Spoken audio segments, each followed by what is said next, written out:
Welcome to a fantastic new episode. We have again a repeat guest. We love having our repeat guests.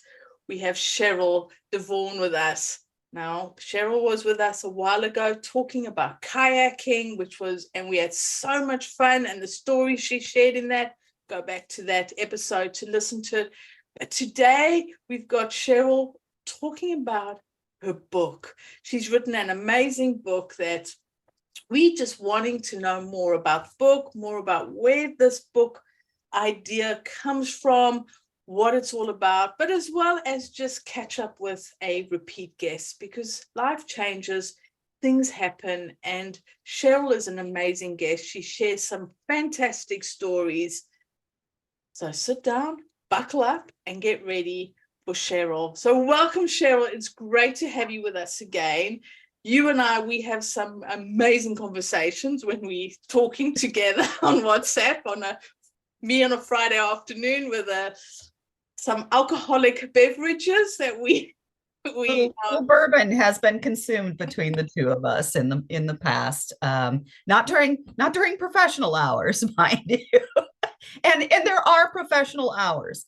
But Natalie, you and I have had many an interesting conversation. Lenka, you and I have had lovely conversations as well. Maybe not quite down the same rabbit holes that Nat and I have gone down, but both incredibly enjoyable. And I'm very grateful to be back and be with the two of you.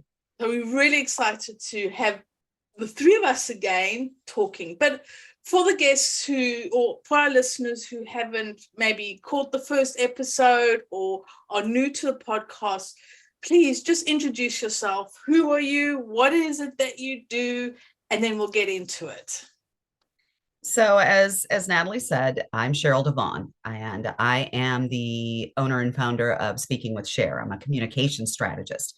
And what the heck does that even mean? Well, I come up with customized strategies and personalize it, tailor it to your needs to create greater connection and impact with your ideal audience. That can look like a lot of different things. It can be with professional speaking. It could be with your emails and marketing and your social media content. It could be with a newsletter.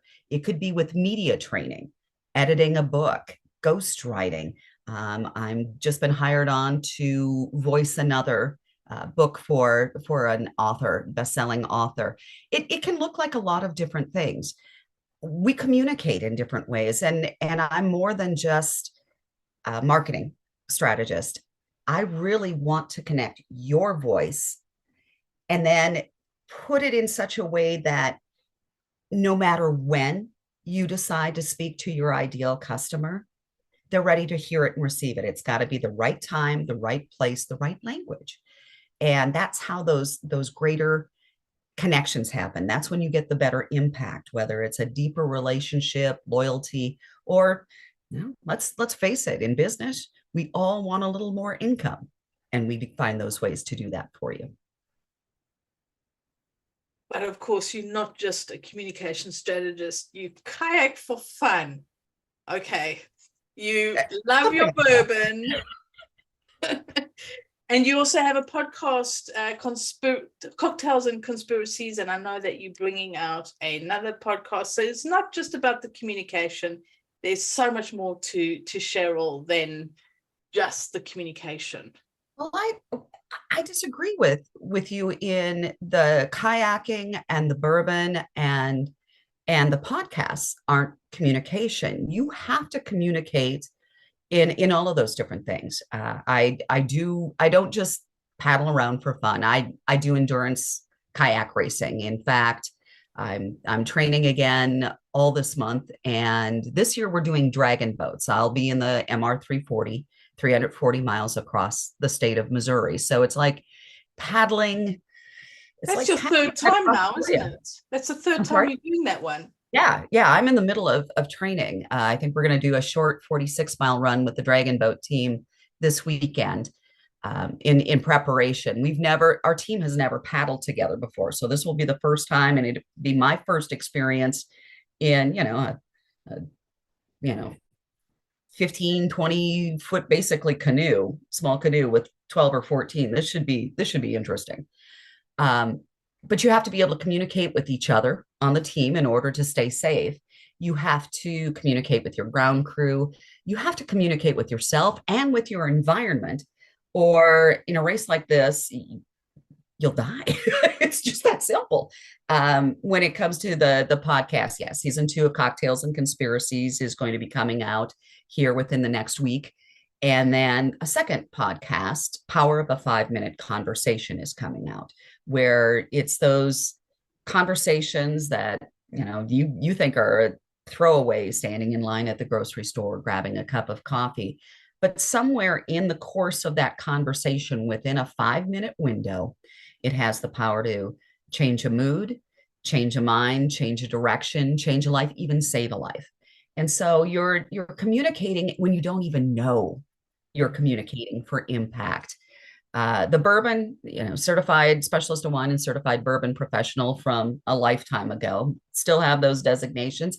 And again, it's another conversation, whether you're sitting and enjoying with friends, where you're letting the glass of wine or the glass of bourbon communicate what the master distiller or winemaker has put together to communicate. It's artwork, and it is communicating with you. What does it tell you? What is your interpretation? And then comparing it with the notes of someone else. It's all a conversation. So for me, it's all communication. No, definitely. But what I was saying is, you're not just a communication strategist. There's more to Sheral, and of course, there's all the rabbit holes and the intrigue that we won't go into today. But no talking about the mullet hairstyle today. No, we're not going to go down the mullet hairstyle route. So, you've written a book. I have. What's and something that we are now interested in bringing up, because Blanca and I are massive bookworms. We love reading, and we've often talked about books. We like our guests to talk about books, but we are now wanting authors. We when we have an author, is what starts you on that journey to writing a book, and then what do you write about? Because I know so many people, I'd love to write a book, but how do you start? Or why would I write a book? What information would I have that's valuable to somebody else? So there's so many books out there in the ether, in the minds of people, that are not going to germinate and not going to see the light of day, or a spine, or a piece of paper, or even a Kindle, because of those first few steps. So as an author, we would love to know, what was it like pre being an author? So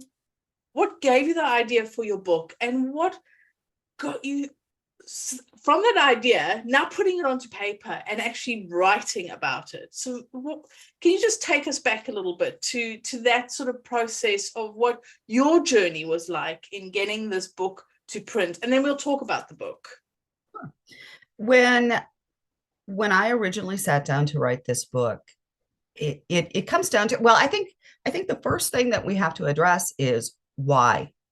The why. Why do you want to write the book? What are you looking to get out of it? And there are a number of different reasons that you could do it. You could use it as a professional tool, sort of a business card to get you into, whether it's conferences for speaking, whether it's for training, visibility to be on a podcast such as this. Then there's I've got so many funny stories to share, people sitting back. That can be a reason. It can be very cathartic in nature. You've got a lot of unfinished business in your life. You have, we all have baggage. The question is, have we really and truly dealt with it? And there will be people that journal in order to get that out. The book is just organized journaling. After a certain point, it can be a teaching tool. It can be a tool to leave a legacy for your family. There are many stories that I'm sure my children didn't know, or even, siblings, parents, things like that, that that they don't know. My grandson will get a better idea of who I am. My great grandchildren, great, great, great, great, long after I'm gone, you've left a legacy behind. There's a piece of you that always remains. So that's the first thing you have to ask is, what do you want to use this for? And originally, I wanted to use the book as a tool to further my professional side. And as I sat down and started the process, I realized it was to help me close a few doors, get rid of some of the baggage. It became very cathartic. And it didn't take once I started that process, and you don't have to start at the very beginning. That's the fun thing about a book is you could have an idea and just jot down some notes. And then pretty soon, a day or two later, you have, oh, I remember this from somewhere else. Jot that down. Just, I had a whole cork board of notes. I'd wake up in the middle of the night and go, oh, I forgot about that. Post it. And then you can sit down and organize it and fill in the blanks from there. It's all of a sudden, 2.5, 3 months later, there was a book. There was a book there. And I didn't know if it would go over well. It didn't matter because it was out there. I finally got it out. And I realized at the end of it, my one goal was if I can prevent somebody from having to go through some of the things that I had to endure over the course of my life, because we all have those things. But if I could help one person get through it, then that's really all I needed. That was the only gauge of success for me is, will it touch one person and help them so that they don't have to go through what I went through in the process. So you've come up with your corkboard. I like how you explained the notes and the corkboard, and you've got an idea and you've got your why of what you wanting to write. Can you share a little bit about what the actual writing process was like for you? Because it can sometimes feel so overwhelming, especially if you're not a natural writer. Like you said, some people like to journal and they're so in the habit of writing and putting words down. But if somebody one of our listeners wanted to write a book but is not a natural writer or is not used to the journaling process, what has your experience been like in the actual process of writing a book? It's funny. I don't consider myself a natural writer, which I'm sure, for the two of you knowing me as well as you do, that seems strange because I'm all about words, I'm da, da, da, da, da, da, da. But organizing those words is, for me, is difficult. I can take someone else's words and do it with ease, but organizing my own thoughts was difficult. So for me, the way that I get around it, and perhaps it will help someone else who isn't naturally inclined. I don't journal. I never have. One of the things that I do is I enjoy storytelling in a good conversation, sitting around a table with friends or with family. And I would sit down at the keyboard and put myself in a place where I was telling the story to someone else. It is like if for you and I, when we have our little bourbon conversations, telling the story, or over over a mug of coffee or tea or what have you. So for me, I was just blurting it out, and it didn't. You don't have to be perfect. That's the thing with the writing. We can get to that later. That's what an editor is there for. Just for lack of a better phrase, just vomit it out on the page. Tell your story. and talk to it. Imagine that friend or that trusted family member that you want to just have a conversation with, back to the communication and conversation, and put that on the paper. And then don't go back. Don't worry about what it sounds like, how it looks. Is my punctuation, my grammar, my spell, is all of that fine? Because when we have that verbal conversation, we're not terribly concerned about, do we have a run-on sentence, which I am notorious for having? Did we, use this word? Was this the right word for it? It doesn't matter. You're comfortable. You're telling a story. That's the way to sit down and start that process. It sounds really simple, and it sounds that, like, yes, just sit down and have that conversation. Imagine yourself around a kitchen table with family or friends having that conversation. But it can be, especially if you're not used to writing, it can be quite overwhelming or quite scary. The blank page essentially is like what you do. And like you said, you've put your notes on your noteboard, but now it's bringing those notes and essentially putting them onto a blank page in some sort of cohesive way so that you can understand what's going on. And like you said, yes, we can edit, we can check grammar, we can put commas in and full stops in and capital letters where they need to go. And I mean, that's all sort of the finer details that you get to as the process happens. But it's more the real beginning bit, especially if you're wanting to go personal. Yes, you can write a technical book that has no personal stuff in it, but you've got personal stories in it.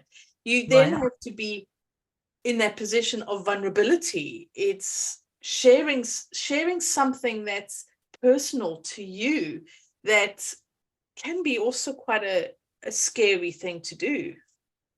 It's, when I said it's like sitting down and having that conversation, sometimes the conversation is going to be a difficult one.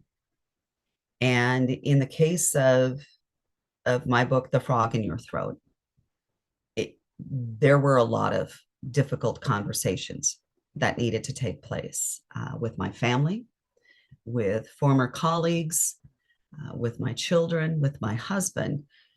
How do you go into those? The conversation needs to take place. When you're writing a book such as that, you look at that blank page, and it would be as if you're starting that difficult conversation with that friend, with that family member. Start with saying, and you could put this on a blank page, start it the same way and say, I have something I really need to speak to you about, and I don't know how you're going to react, and I don't know where this is going to go, but the conversation needs to take place. And start from there. I go back to, it doesn't matter what you put on the page in the beginning. As you go through, you may only be able to get one sentence out at a time, maybe in a day.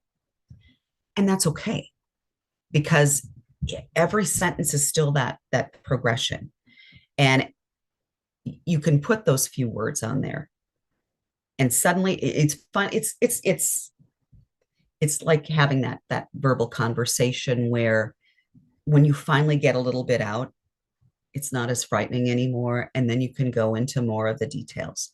So when you get that out, and then I always encourage my author clients, as we're doing the editing process, especially with developmental editing, where we're not worried about grammar and syntax.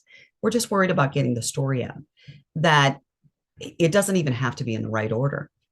As you write it, you can go back and look a few days later, a week later even, look at what you wrote, read through it. It'll trigger some memories that you can fill in the blanks, but you'll also look at that outline, because that's really what you're creating, is the outline.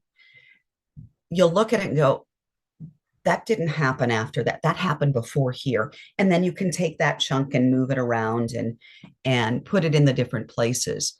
But it doesn't matter what the order is at first. It just matters that you get it out there one sentence at a time, and then look and go, oh yeah, and then this happened and this happened and this happened. When it becomes a personal story as well, it's okay in the very beginning to say all the things you're feeling inside. After it's all out there, that's when we go back in, and in the editing process, one of the things that I'll do is go, okay, that's legally going to get you into trouble. You don't want to do that. You don't want to do those kinds of things. But in the beginning, you need to get it all out so that you have the story. It's cohesive. You understand what it is that's there. You'll see what was important. Sometimes it's just a matter of that cathartic healing on a personal book to get it all out, and then we can go back in and fine tune it and take it out. But the way to start, just get it out there, and it doesn't matter what order. And start with the first sentence. We need to have a conversation. And I think this goes back to where you said it's just almost vomit it out, just allow it all to come out. And then when you are in a more calmer position or a bed position, is to then go over it and look at it, and like you said, take out what needs to come out, legal wise, and maybe that's a bit too much vomit, so let's clean that up a bit. And Let's clean it up, clean up on aisle 13 there, bring in the hazmat team. At least that's what it was for me. There were parts in this book where I pretty much needed, a biohazard team to come in and clean up some of it, because I didn't realize after this many years that there hadn't been closure. And the feelings and the emotions were so raw, and there was so much hurt, and there was so much anger that I didn't realize it until after I just blurted it all out on the paper or on the screen. And once it was out, I felt better. And then we could rework it and fix it. Fix it in such a way that it didn't cause more hurt, anger, frustration, and anxiety, not just for the others, but for myself as well. You don't want to have the damage there. You're looking to overcome that damage. And it is an incredibly healing process. so one thing that I've often read, I think there's two schools of thoughts, and I'd love to know your thoughts on this. Is Terry Pratchett's one of my favorite authors, and I love his books. Great escapism, but it's he always says it's very much a discipline. Sit down, it's a job. 9 to 5, you sit down, you write. And when I think about writing a book, I'm like, that's like the worst thing for me. That just puts the skids on and nothing's going to happen, because I've been told I have to sit there from 9 o'clock till 5 o'clock or whatever the hours are. It's yes, it can. I think if you are an author, it can be part of your profession. But just the thought of writing for 8 hours just totally blows my mind. I mean, I'm not saying that other people don't enjoy that, but when you're wanting to write a book, there does need to be that discipline and that time where you do focus on it. But how do you balance I'm gonna be shoulding here. I'm gonna be shoulding all over myself for a minute. Good. You should write for 8 hours because this is a book. You're professional. You're an author, and this is what you need to do. And this is potentially going to be income. And we work for 8 hours, so therefore you should be doing this. As opposed to, okay, how do we break this up and maybe write when we feel like? Yeah, but then you're just being it.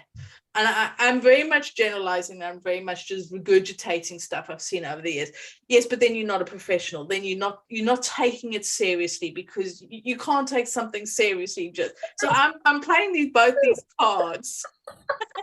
I'd love to know your thoughts. Who has made up these rules? Who is it? Somebody that it's the way that they do it. So it's the only it's my way or the highway. That's bull. Is what that is. Um, quite honestly. So I am an author, obviously, and I am a professional, but I'm not just a professional author. We have other things in our lives other than writing book. I've got clients, I've got seminars, I have children, I have kayaks, I have pets, I have a husband, I have a life. And so 8 hours a day doesn't work. And for someone who also doesn't have that passion, that drive to do nothing but author books or write, 8 hours, you could sit here like this for 8 hours in silence and get nothing. Is that really productive and professional? I think not. There's better ways to use your time. It's the work smarter, not harder. Pick a time in the day, and it doesn't even have to be the same time. Like for me, thank God I've got a calendar on this phone because it's the only thing that keeps me organized. And I look through the week for each day when I'm doing the writing process. How much time do I have? Schedule your regular work things, schedule your time with your family, schedule time for yourself, and then look to see and sleep. Sleep is always important. And then look and see, okay, how much time do I have where I don't have anything else scheduled? Could be 15 minutes. It could be an hour and 15 minutes. It could be 3 hours. Take that time and devote just that little chunk of time for yourself with the goal that I'm going to get one sentence out. I mean, if it's 15 minutes, so what? It could be a 2-word sentence, or it could be a 1-word sentence. No, period. Yes, period. 3 words. I don't know. Yeah, things like get something out there in that chunk. And it's the same way that I talk about, getting any of your personal or professional goals, or, even with kayaking, just keep paddling, one step at a time. Those steps add up. It's the old adage, you can't eat the elephant in one bite. How do we eat the elephant? One bite at a time. And it doesn't have to be this huge bite that you choke on. It just has to be one little nibble at a time. And pretty soon, the elephant is gone, which makes me sad, but you know what I'm saying here. So whoever comes up with this, you're not a serious writer. Who says they're not a serious human? We all are different. We are all different in the way we do things. Blessed Sarteri is a fantastic author, but 8 hours, I had several chapters done in an 8-hour time frame. I just didn't do it all in one sitting. I'm sure it took Terry much longer. We're both authors. We're both best-selling authors. I haven't made a career of it, but we're both best-selling authors, and we did it in different ways. You have to find the way that works best for you. And I think that's so important is, sometimes you might have more time to write. Sometimes you might be inclined to write. I know that even with my newsletter, sometimes I'm really in the mood for it and it's no problem. And other times it's like, come on, something come out. So yeah, you are in phases of where you just have the energy to do it and the inspiration, and then sometimes it's like nothing's happening, knock, nope, nobody's home. That's natural. That's why I said, take a look at your schedule if you're going to tackle this. And I encourage everyone has a book inside of them, everyone. But I encourage you to look at it on a daily basis and take all of those things into account. Do I have the bandwidth for this? If you don't, set yourself up for 15 minutes, 30 minutes. When you've got the time and you've got the energy and you've got the ideas, when it's starting to flow easily, then chunk out, sit down for 2 hours. I wait till everyone goes to bed, and then I just start going with it if I'm awake enough. It just depends. I mean, I've got a couple more books that are coming, and they're finally starting to come. But you will have those days where it's like, I can't do this. But still, give yourself 15 minutes. Put something out there. It'll come. You'll be done. And it won't take years and years to do it. And now we've talked about sort of the steps to writing a book, the how to write a book, the why to write a book. Let's talk the frog in your throat. So why frog in your throat? And what's really got you through your book? What's really happened on the other side of it? The frog in your throat, an unconventional primer for leaping life's hurdles. As you know, the two of you know, my background is 20 plus years in commercial radio, professional radio. I did morning shows. I had 3 number 1 morning shows, and pardon me, sat on panels teaching others globally how to make radio work for them. When I left the industry, I didn't know who I was anymore. Here I was, this celebrity of sorts back in the day, who really didn't know who she was. And I had been, as I started to reflect on it, sitting down to write this book, I thought it was going to be a story of my radio career. And in a sense it was, but it was a lot more than that.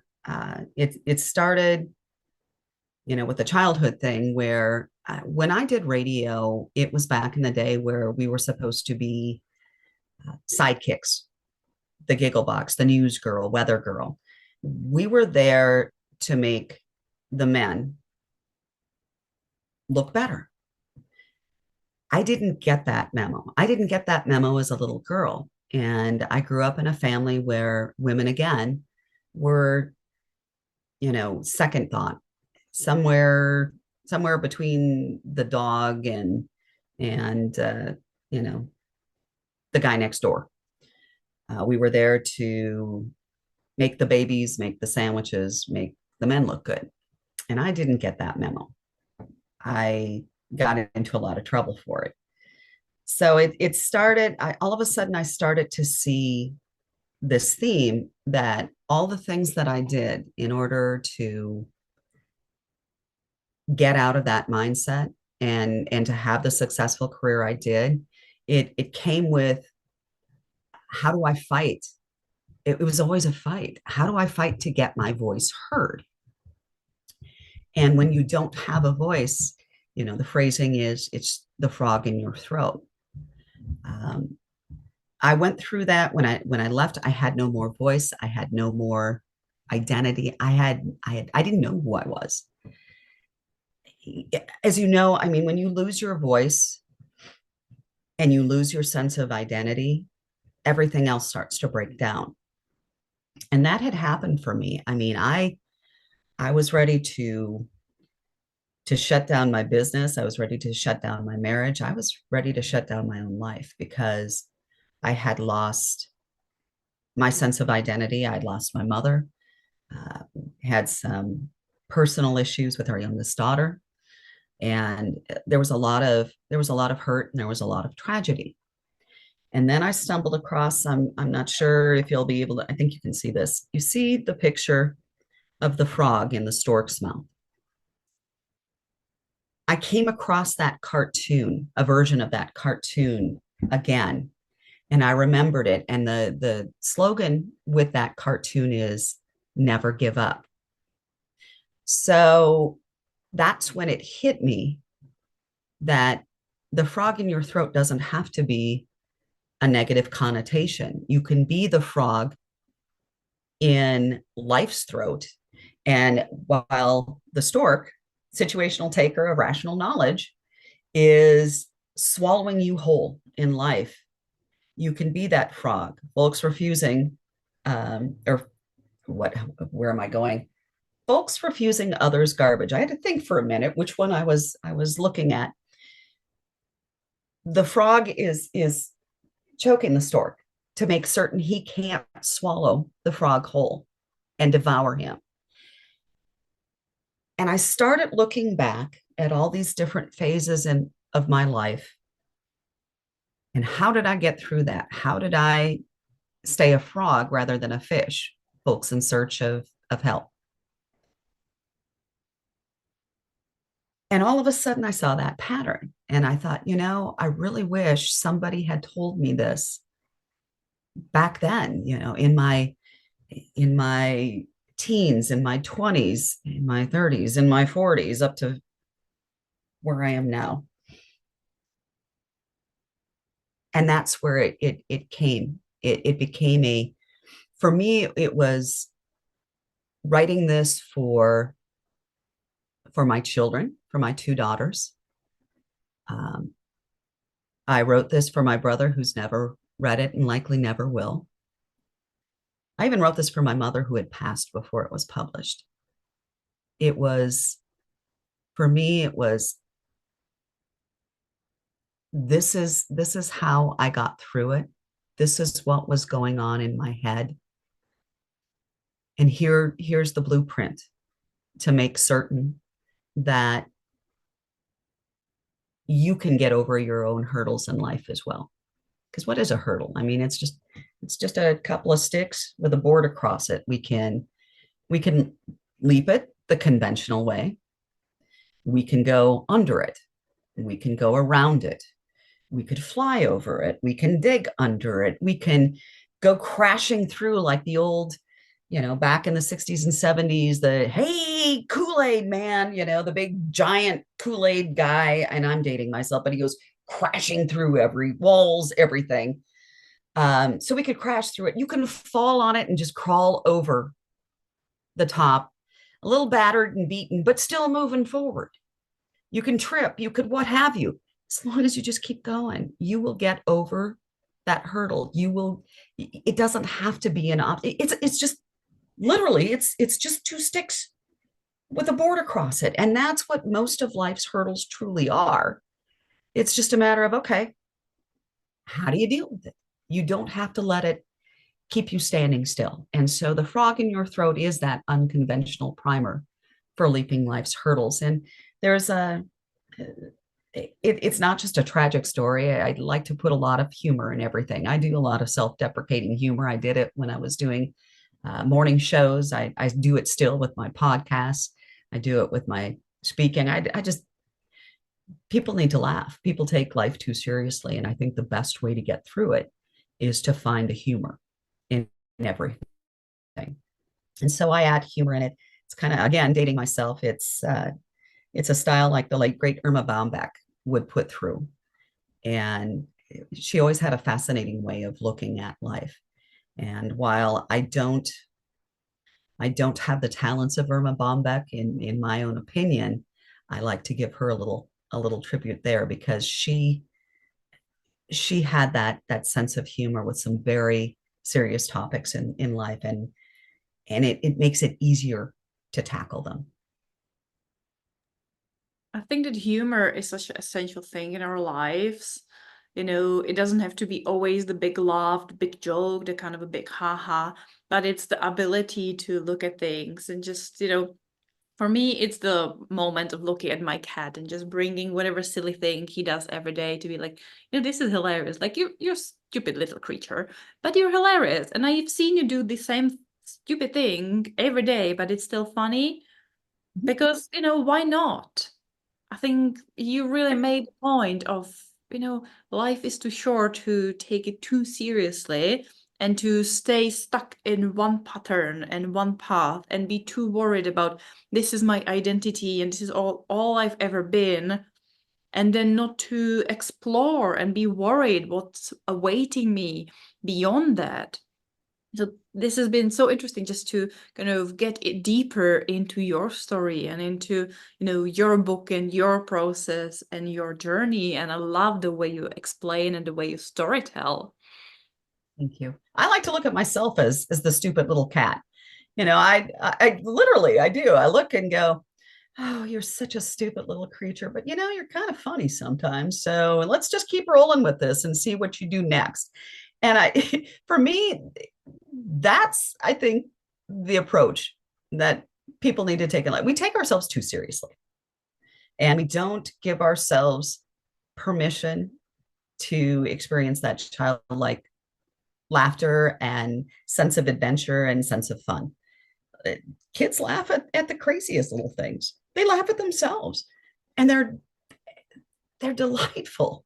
We all look, at that childlike innocence, and we love it. Unless I guess there's some people that are a little broken with it, but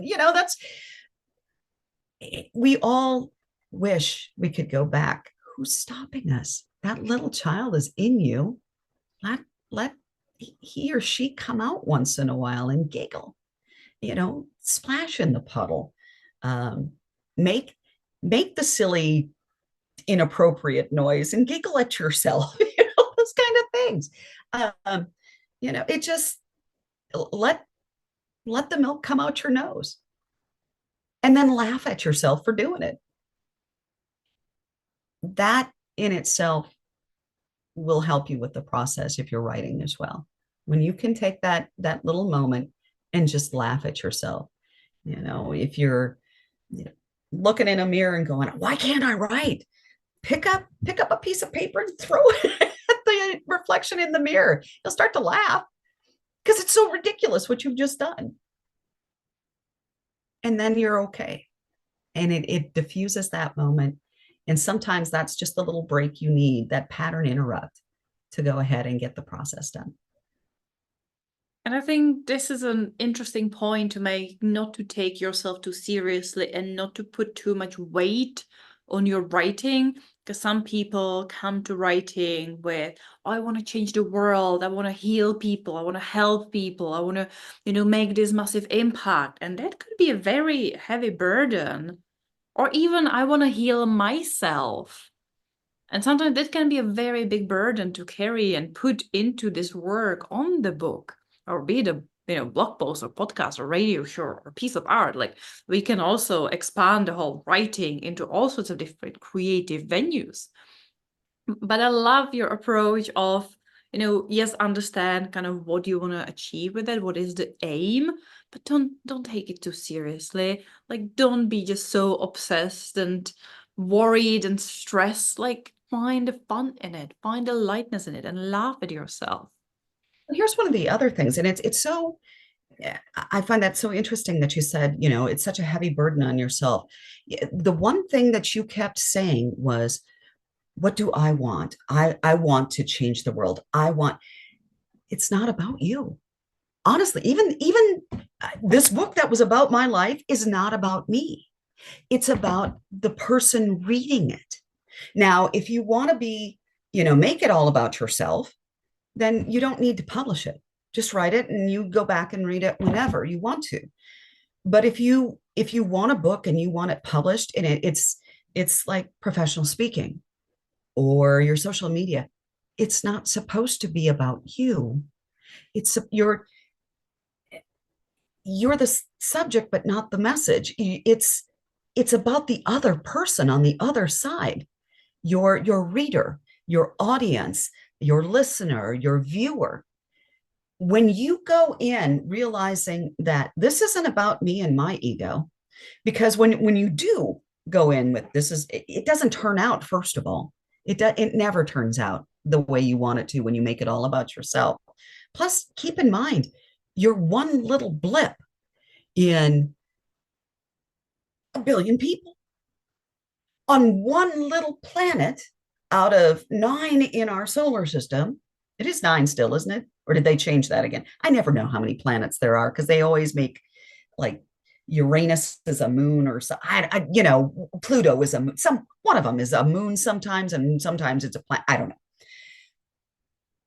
And then in our solar system, we're just one little blip in the universe. Are you really that important that you need to make it all about you? No, none of us are.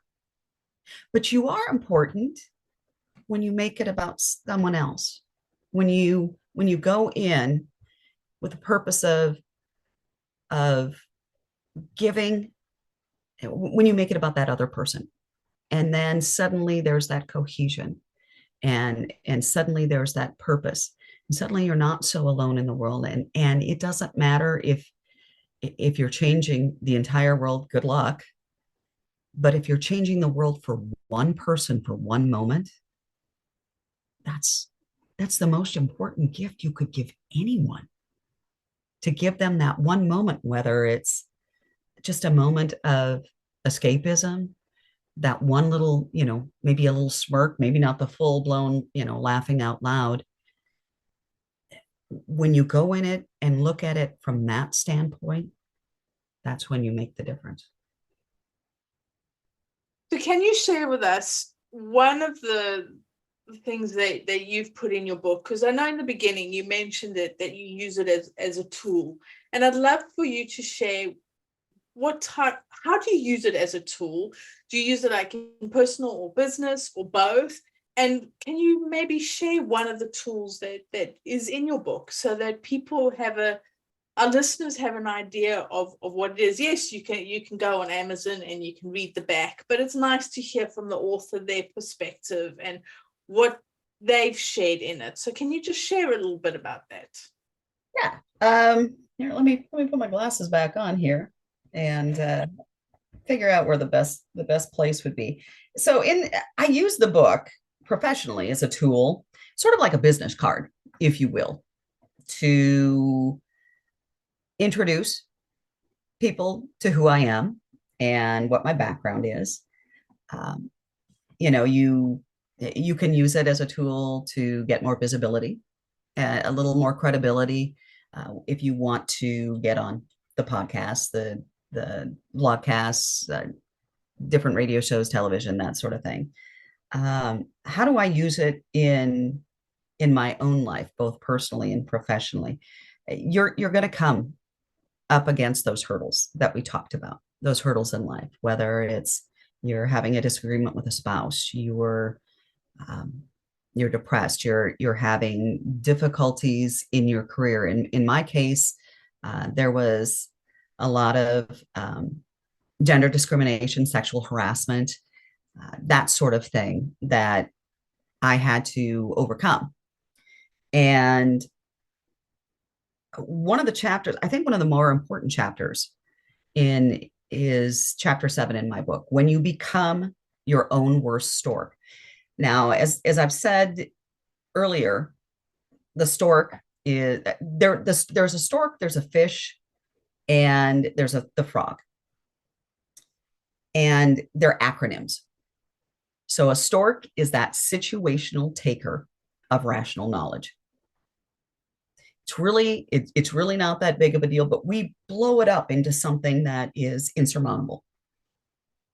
Then there are the fish. Those are the folks in search of help, where they're swimming around like fish in the barrel. Stork is going to come and pick them off, and they're waiting for somebody else to save the day. And in many cases, that help doesn't come, because the only person that could really truly help you is yourself. Now, that doesn't mean that you won't, find other frogs to help you along the way. In fact, in the research with this book, a whole group of frogs is called an army of frogs. And I thought it was appropriate, because frog is those folks refusing others' garbage. But sometimes that garbage is your own garbage. It is garbage of your own making. And I find that most of the issues and the hurdles and obstacles that I find myself facing a lot of times are creations of my own. And so chapter 7 is when you become your own worst stork. And I give the examples of the things that I've done that maybe weren't so flattering and so helpful. At the time, I thought I was justified in behaving certain ways, what it did was it hurt others and it hurt myself. And I reflect upon that. You know, as I said at the end of this chapter, I thought I was putting a stop to things and people that could take my joy and success away from me. I was fighting to keep everything I had worked to get, but that became my only focus, the fight. Had I not been my own stork, I'd have looked at things with rational knowledge and understood that there are more ways to set boundaries and refuse others' garbage than by launching a full-on assault. I could have been far more diplomatic and tactful than I had been. I didn't have to one-up the obnoxious behavior.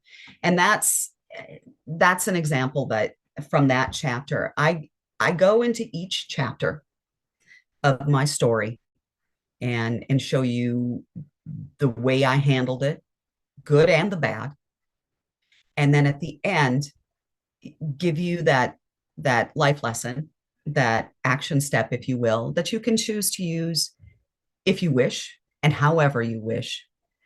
But I give you that little life lesson for you to be able to leap over a hurdle such as that in your own life, personally and professionally.